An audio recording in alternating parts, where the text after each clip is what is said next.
After the close of this is a reception for the Citizens Climate Lobby. It's their major fundraising event for the year. So it's a real party too, I understand. Keaton's going to tell us a little more about it. All right, so just a quick announcement, kind of a scheduling item. So the sessions end at 4:30, and then so starting from 4:30 to 7 tonight in this room, the Arkansas Citizens Climate League, which is a locally operated 501c3, is having our annual fundraiser. So as you're thinking about dinner plans for tonight and thinking about how you're going to spend your evening, please know that we'll have food from the Farmer's Table Cafe in this same space from 4:30 to 7. And there'll be a short program from about 5:30 to 6, but it's pretty casual. There's no cost to get in, and so we would love for everyone to stick around. The Arkansas Citizens Climate League is a 501c3 education organization that supports now we have 7 different Citizens Climate Lobby chapters throughout the state of Arkansas. And if you want to learn more about the Citizens Climate Lobby, they'll be included in one of the presentations coming up at 2:30. So thank you very much. Thank you, Keaton. They do good work. Let's try and educate our legislators, our scientifically resistant legislators. All right. One of the great things about living in Fayetteville are the cool people here. There's so much going on between the university and our vibrant economy. It's pretty funky. It's great. It's really sad when any of them leave. But today we're lucky to have Michelle Halsell come back and speak to us. I'm going to read her extensive resume, which I found kind of intimidating. Michelle is the Assistant Director of the Sustainability Institute at Penn State University. She holds a doctorate in education and human resources and workforce development from the University of Arkansas, earned a master's degree in international management from the Thunderbird program at the Garvin School of International Management, as well as a bachelor's in French from Hendrix College. I'm glad you were able to make that useful. She currently serves as a member of the STAR Community Rating System Steering Committee at the national level. Michelle has been working in the field of sustainability since 2007 when she accepted the position of Managing Director of the Applied Sustainability Center at the U of A. Her work at the ASC emphasized place-based sustainability and developing education and outreach workshops for programs aimed at community leaders. Examples include energy jobs and the economy workshops for Arkansas legislators, sustainable energy scorecards and education for municipalities, Summer Energy Academy for municipal leaders, the Sustainable Communities Summit, and Ecological Communities, a public outreach program. She also worked closely with the city of Fayetteville to facilitate data collection for the city's STAR reporting. She served on numerous boards, including the Arkansas Advanced Energy Association Board of Directors, the Executive Committee of the Arkansas chapter of the U.S. Green Building Council, the Executive Committee of the Arkansas chapter of the Sierra Club, and was a founder on the Board of Directors for Arkansas Interfaith Power and Light. Her mission as a sustainability professional is to accelerate learning about sustainability and expand the commitment to sustainable practices in the public and private sectors. Would you please welcome Michelle Halsell.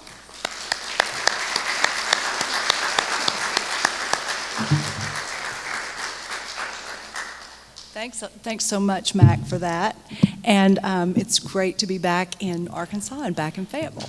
I brought my Bible with me, and I may refer to it as we go through this presentation. Where's my little clicker? Is there a clicker? Okay. Is this okay? It seems really loud to me up here. I'm feeling like I'm really loud. All right. Okay. Okay, great. Good. All right, super. So as most of you know, I joined Penn State University in 2015. Penn State has almost 100,000 students who are enrolled at our 23 campuses and in our online World Campus. We also have 32 million square feet of buildings that we maintain and manage, heat and cool, and keep the lights on for. We have a massive carbon footprint. My role at Penn State includes a program called the Sustainable Communities Collaborative. We work with local communities. Then I'll go find a faculty member on campus who's teaching a course where students need to apply the skills and knowledge to that particular solution or that particular problem or challenge.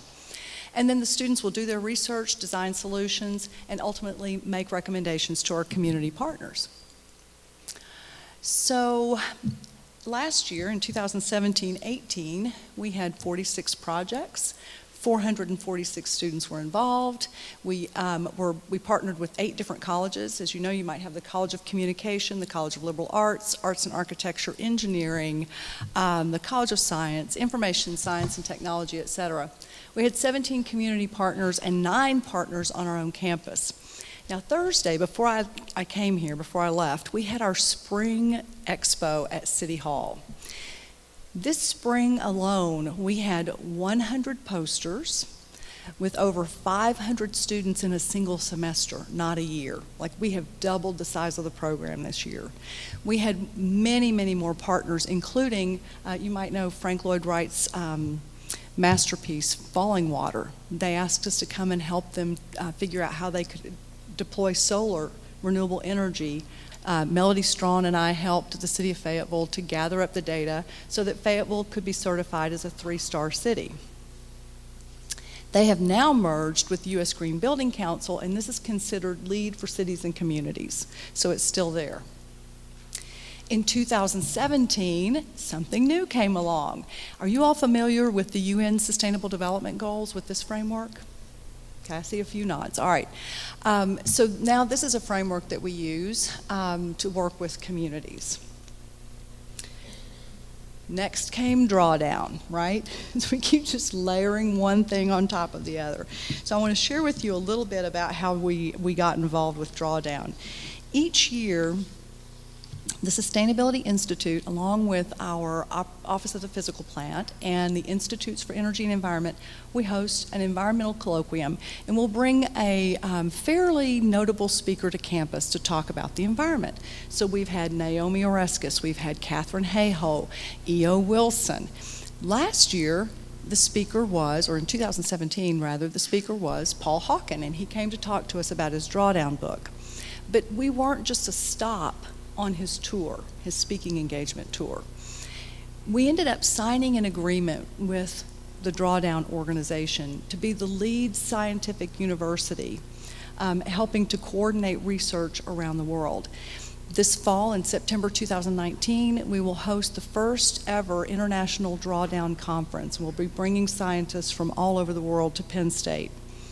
We will also, this summer, fund 45 students from universities around the country to come to Penn State and work with our faculty on modeling some of these drawdown solutions, doing feasibility studies, and also helping to develop curriculum so that we can teach drawdown in the classroom. So you could say we're committed. So then my boss looks at me and he says, well, how are you going to do this with communities, right? And of course, the obvious answer is Sustainable Communities Collaborative. We'll just add that to our list of frameworks. So, how did that happen? All right, whoops. So, Drawdown, as you know, there are 100 solutions, and they're organized in these categories of energy, transport, buildings and cities, materials, etc. And they're very strongly aligned with the UN Sustainable Development Goals. For example, energy in Drawdown is aligned with goal number 7 and goal number 13 of the SDGs.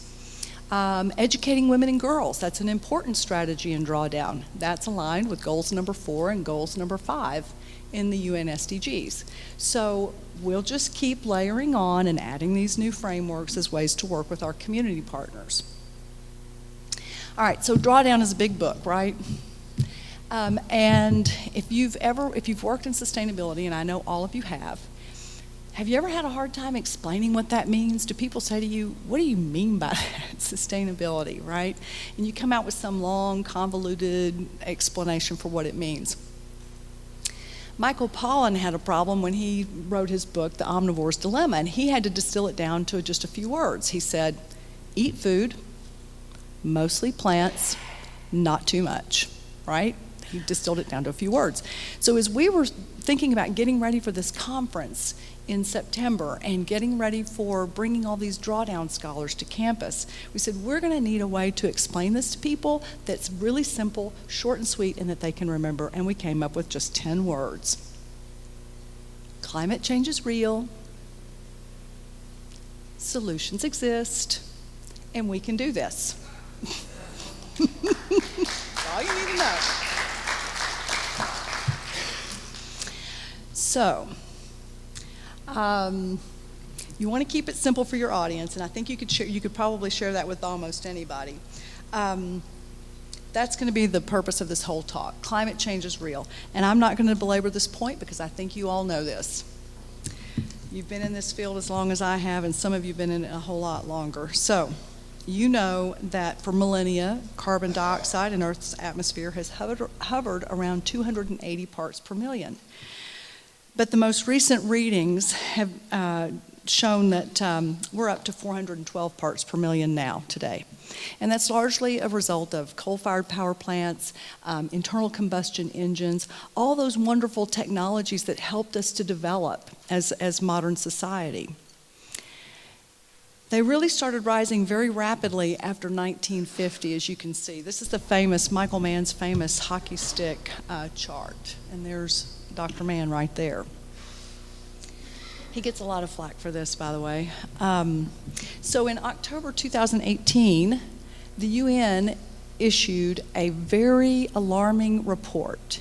And it followed in November of 2018 by a report from the United States government, also very alarming, about climate change and the fact that we are starting to run out of time. The lead time to 2030 gets shorter every year. So they've issued these very grim and dire reports telling us that we are approaching cataclysmic change, and it's time to really get busy. I'm sure you're familiar with this chart. Have y'all seen this before? This is I know you know this, Joanna. These are defined planetary boundaries, right? So in the center, you see the green spaces. There are things like climate change, ozone depletion, ocean acidification, freshwater use, land use changes, biodiversity. We're losing species at an unprecedented rate, right? So the green part in the middle defines the safe operating space for humanity. This is the Earth that has maintained us as a species for millennia, right? You can see that we're starting to move into the yellow zone, the danger zone in several areas, one of those being climate change. And these things are interrelated, right? Land use change drives climate change, drives the loss of biodiversity and the loss of species. So this is an important chart, and as scientists continue to study these different phenomena, they begin to tell us where we are in relative to these different features. So we've really entered a new era on planet Earth. We've entered the era called the Anthropocene. This is the era where human activity is altering Earth's life support systems. We are trying to create, or we need to try to create together, a safe and just space for humanity, but not just for humanity, for all living species on the planet, because we depend on them, right? So the good news is solutions exist. We know we're in trouble, right? We know we're in trouble, but solutions exist, and that's the hopeful message that this book, Drawdown, brings. So it's really an audacious project if you think about it. This is way beyond just reducing our energy consumption. This is way beyond a commitment to cut our energy use or our carbon emissions in half, or cut them by 80%, or even to cut them 100% and get to net zero. This is about reversing global warming. This is about drawing down. This is an audacious goal, right?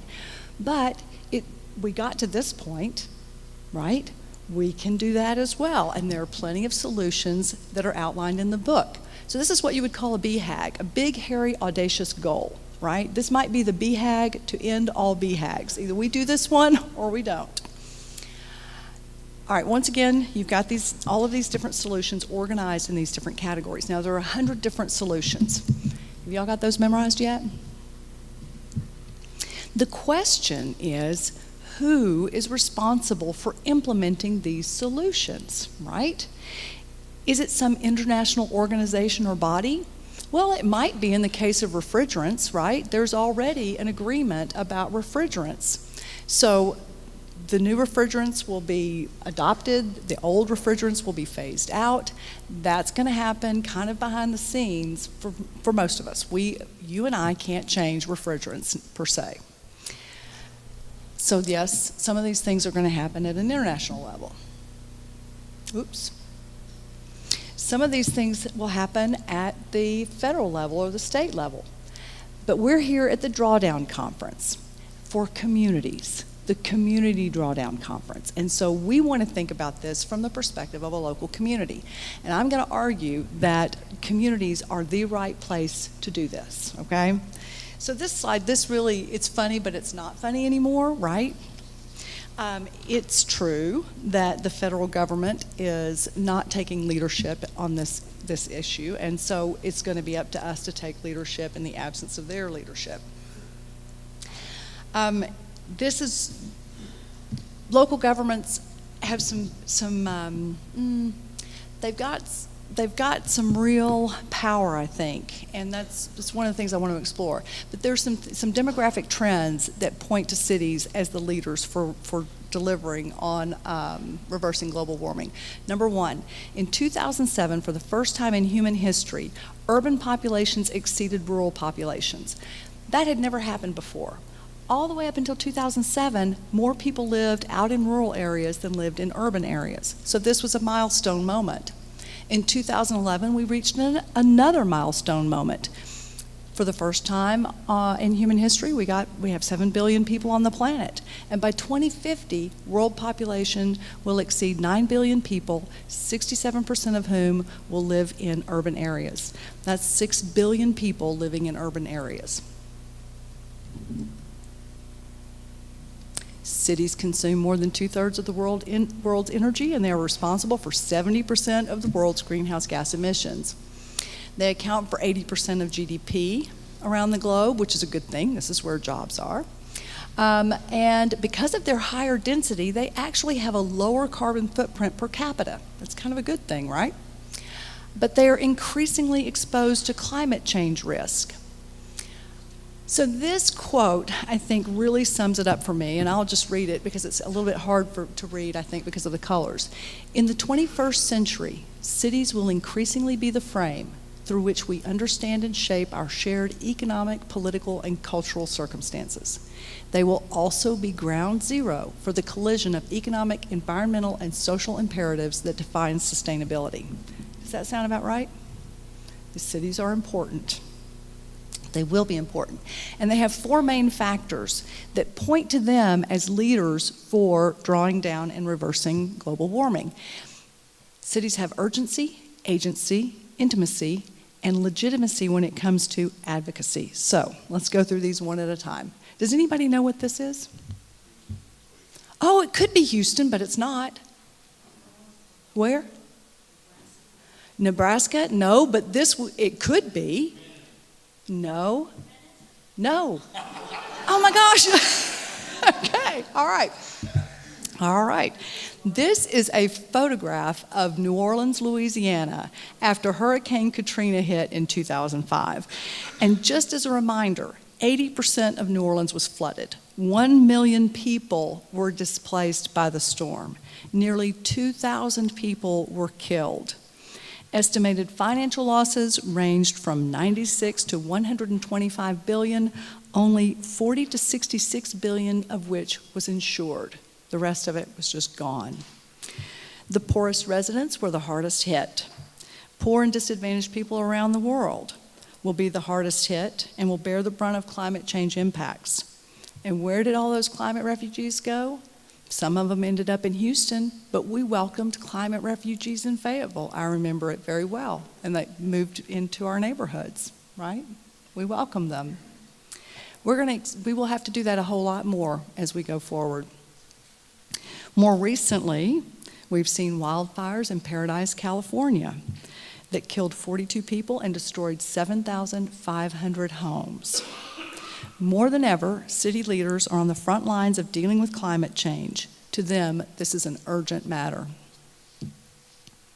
Agency,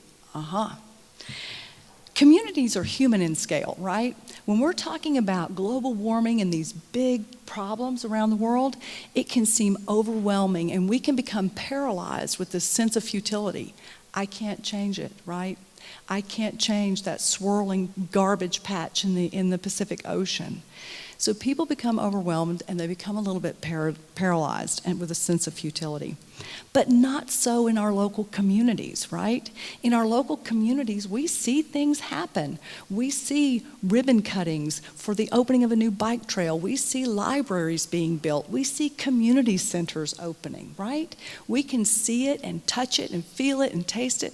And not only do we get a sense that we have agency in our own community, but the things that local government does helps us to be more sustainable too. So for example, if your community has a recycling program, you can recycle. If your community has bike trails and safe sidewalks, you could walk to work or bike to work, right? If they don't have that, you can't do it. So your local government can help the individuals who live there, the residents of the city, have a greater sense of personal agency in the face of things like global warming and climate change.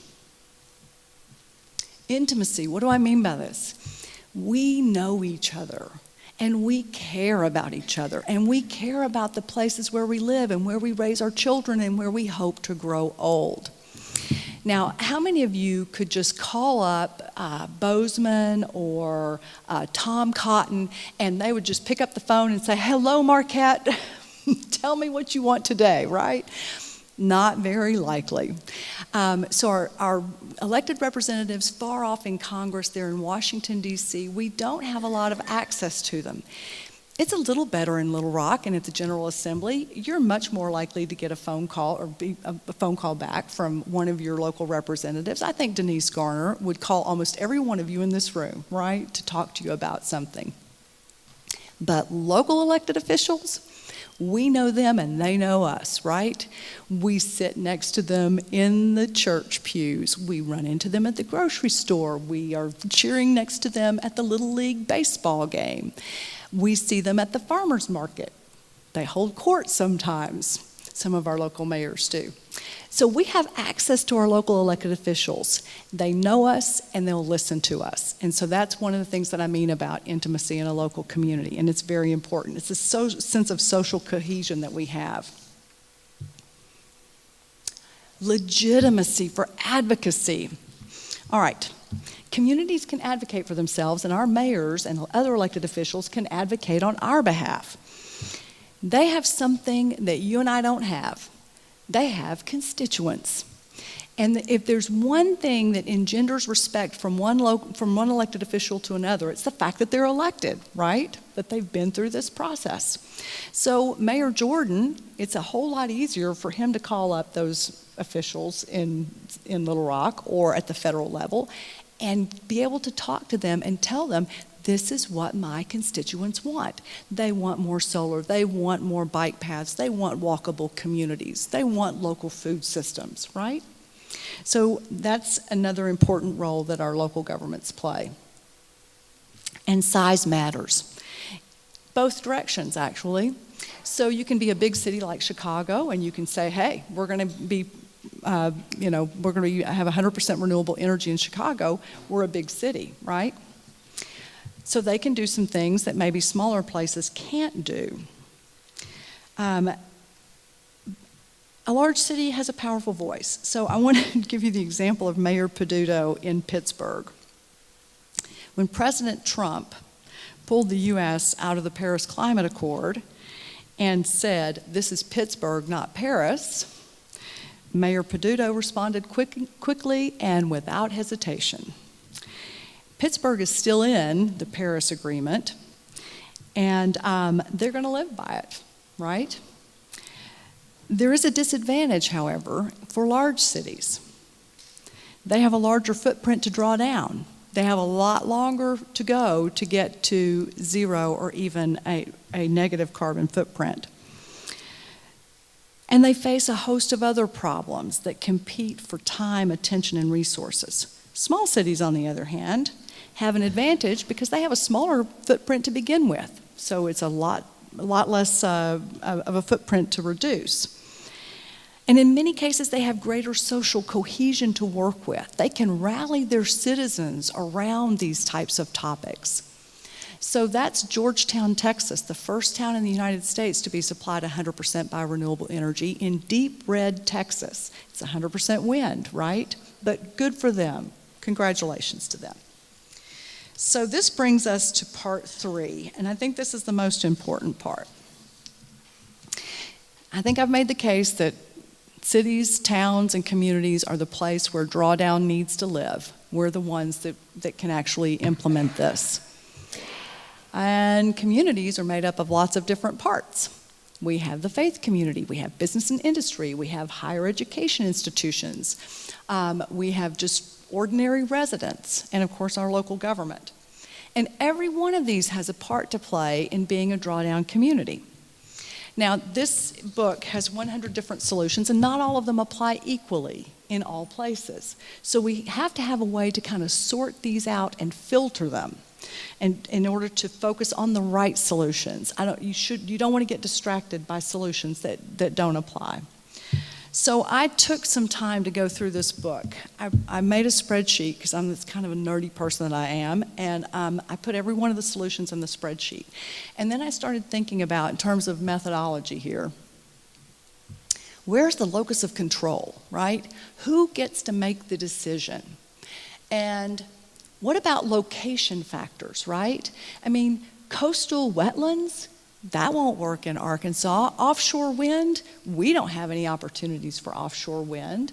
So I began eliminating a lot of things and starting to whittle it down. There are clean cook stoves, that's great. We should all support that around the world, but we're not going to use them here in Arkansas. Tropical rainforest stewardship and peatland management, number 13, we're not going to be doing that either. Things like the power grid. Fayetteville can't change that. Rogers can't change that. Little Rock can't change that. So we should, while that's important, it's not our purview. High-speed rail, we can't implement that all by ourselves either. So we need to narrow the list. And I took a stab at it, and I don't know if it's perfect. I don't know if it's right, and I would welcome any kind of feedback if you think that I got these lists wrong. But I've narrowed these lists down somewhat. So I started with local governments and with municipalities. And it seems like their locus of control is in a few areas. First of all, most local governments have buildings like City Hall. Maybe they have some sort of other facilities that they own and manage and control, right? So they can make energy efficiency retrofits. They can do things to those assets. There are parks and things like that. That's under their direct control, and it's their direct footprint. They also have solutions that they can mandate on the part of others. And a great example is Fayetteville's ordinance that all new houses built within city limits will meet certain energy efficiency standards and will carry an energy label, right? They have also a set of solutions that they can encourage or incentivize or disincentivize on the part of other people. Some cities are using fines when people are watering in the middle of summertime and overwatering their lawns, right? So they can discourage wasting water. Some cities are encouraging things like front yard gardens or backyard chickens. So there are lots of things that they can do, they can allow us to do in our own homes and in our own backyards. And then, of course, there are solutions where municipal governments are key partners to enable other solutions. One of those is district energy or district heating. And I'm going to pull this out because I can't do this off the top of my head. But so district heating and cooling is where multiple businesses, it could be restaurants, it could be a dry cleaner, it could be a local government, numerous buildings are clustered close together, and they have a shared heating and cooling system, right? So each individual building doesn't have to have all the compressors and everything it takes to make that work. So whether they deploy it for heating and cooling or both, municipal governments play the most essential role in taking this solution, district heating, to scale. They are involved in planning, regulation, financing, and infrastructure, as well as setting aspirations around energy and emissions, all of which impact the viability of district systems. Urban decision makers can be, and in some places already are, the essential catalyst for collectively and efficiently heating and cooling the world's cities. So you're seeing the acknowledgement that in some cases it takes the local government, the municipal government, to pull all the partners together to make these solutions work. So that was the lens. I was filtering 100 solutions to come down with a shorter list. All right, so first of all, let's just say that municipal governments need to lead by example. We'll just say that. They need a greenhouse gas inventory. They need a climate action plan with targets. They need to align their programs, policies, and ordinances. They need to apply some drawdown solutions, and I'm going to give you some of those. And they need to measure progress. So I didn't focus on the municipality's own footprint.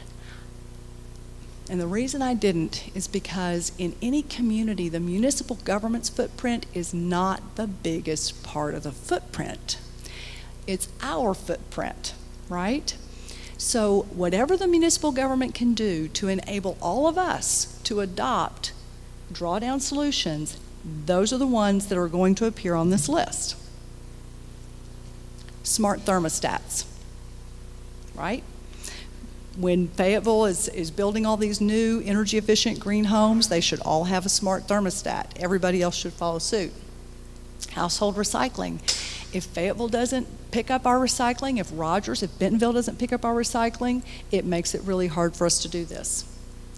Walkable cities. Without the planning, zoning, and investment in sidewalks and infrastructure, we can't have walkable cities. It takes local government to enable all of us to do that. Hybrid cars. Now, in some communities, the local government offers premium parking for people in hybrid cars. You still see this in places, right? You get to park right by the front door. Water saving. This is an important one for local government and local policies to mandate water saving features. There's a lot of energy that's consumed in pumping water to our homes and businesses, right? So when we save water, we're saving electricity at our community scale, but we're also saving energy at home because we're using less hot water, right? Heat pumps. This is an important part of an energy efficient home.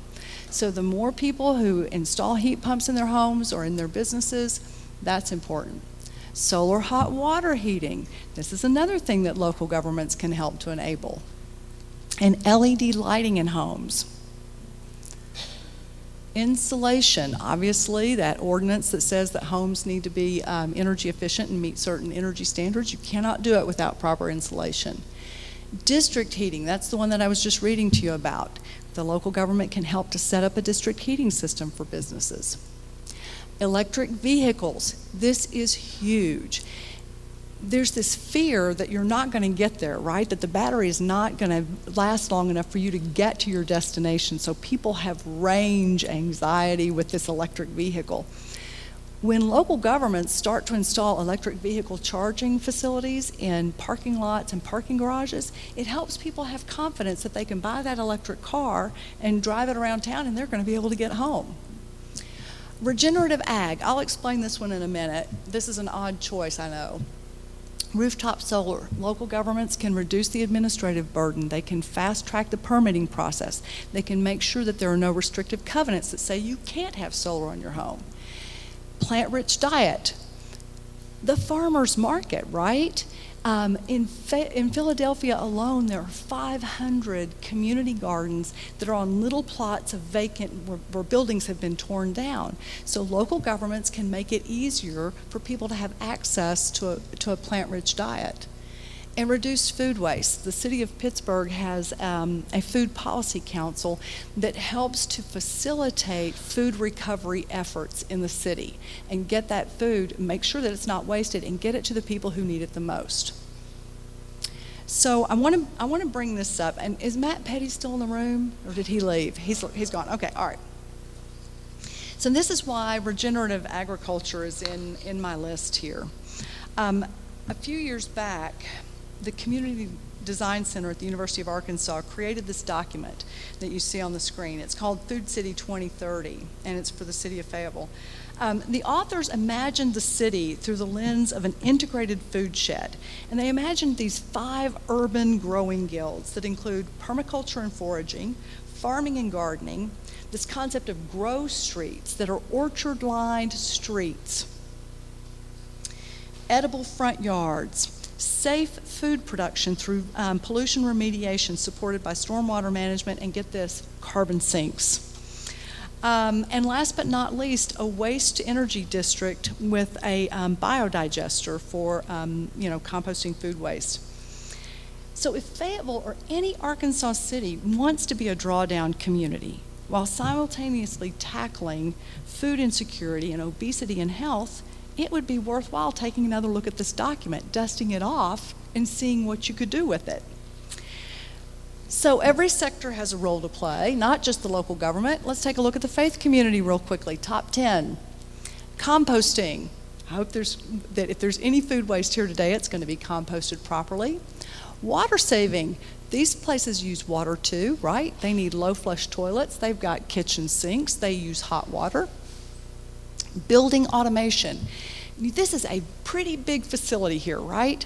And people are here. This place is packed on Sunday. There's some of us here today.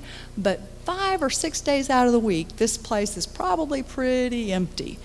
And so building automation can help to keep the lights out when they need to be and help to keep the temperature where it needs to be to save energy. Heat pumps. Churches, as Mac Mayfield knows, eventually their HVAC equipment dies. And so what they replace it with really matters. And if a heat pump is the most energy efficient solution, that's what they should do. Churches can use solar hot water heating, can't they, Orlo? Then they should. Forest protection. I put this one in here because ultimately our faith community is charged with protecting God's creation, right? And stewarding the creation and in reverence to the Creator. And so we have a number of places here, the Mount Sequoia Woods, Mount Kessler. We are surrounded by nature. We're very fortunate and lucky in that way. But the faith community needs to be on the front lines of championing this in our communities, right? Insulation. These buildings should be insulated properly. Rooftop solar, hallelujah, 250 panels on the roof. And a plant-rich diet and reducing food waste. Now, I don't know how many of you are members of a faith community, but every faith community I've ever been involved in or participated in has a lot of food served, right? We have parish picnics and we have all kinds of wedding receptions and any number of things. There are so many times in our faith life that the events revolve around food. It brings us together.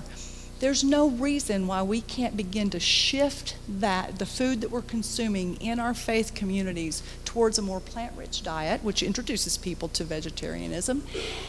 And we can also reduce food waste at those events. The faith community also has a unique role to play, and I want to call this out. The faith community is the conscience of our communities.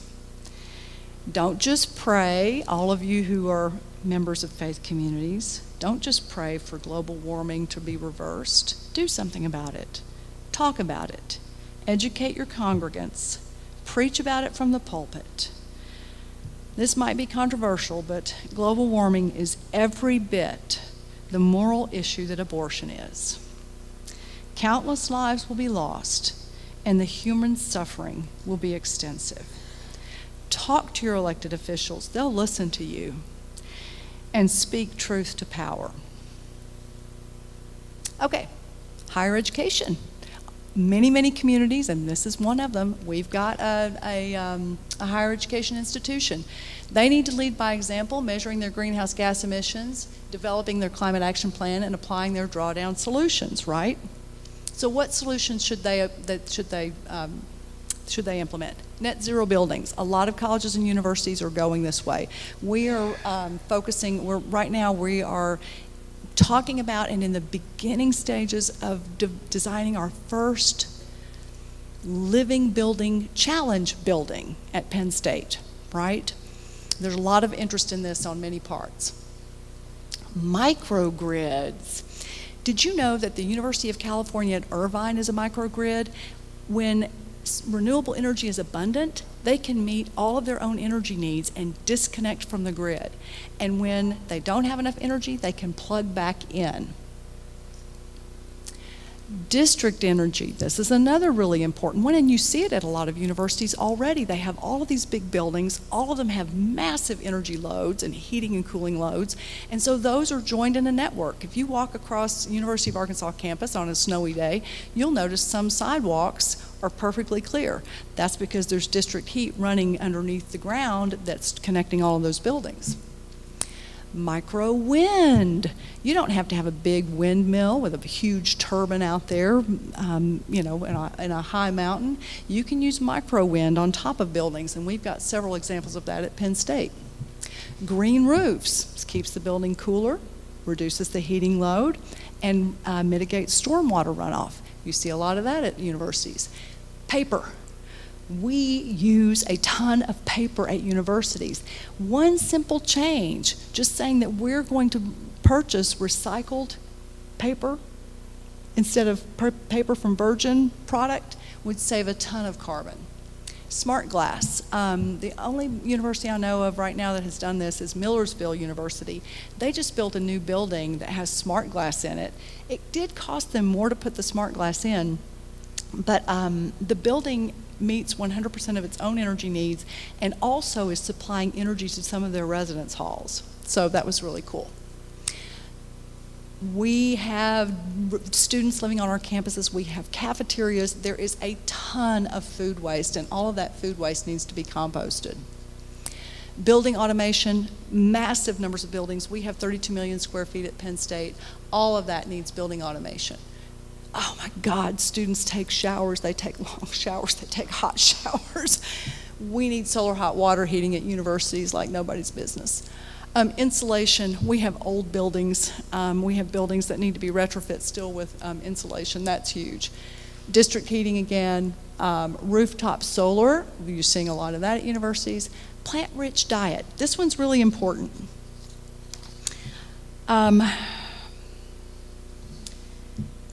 When it comes to food, universities have a really important role to play in shifting food choices toward a plant-rich diet and reducing food waste.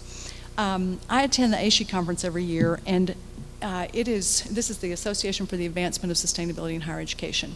This is a 3-day conference, and for 3 days, they don't serve any meat, right? It is all vegetarian for 3 days. All of the serveware, and we're talking 2,000 or 3,000 people, is either dishes and silverware that can be reused or it's compostable. And nobody complains. It is an opportunity to introduce hundreds of people to a vegetarian diet for the first time. And they can see that they might actually enjoy eating a vegetarian diet. So that's important. We have students on our campuses, and this is an opportunity to shift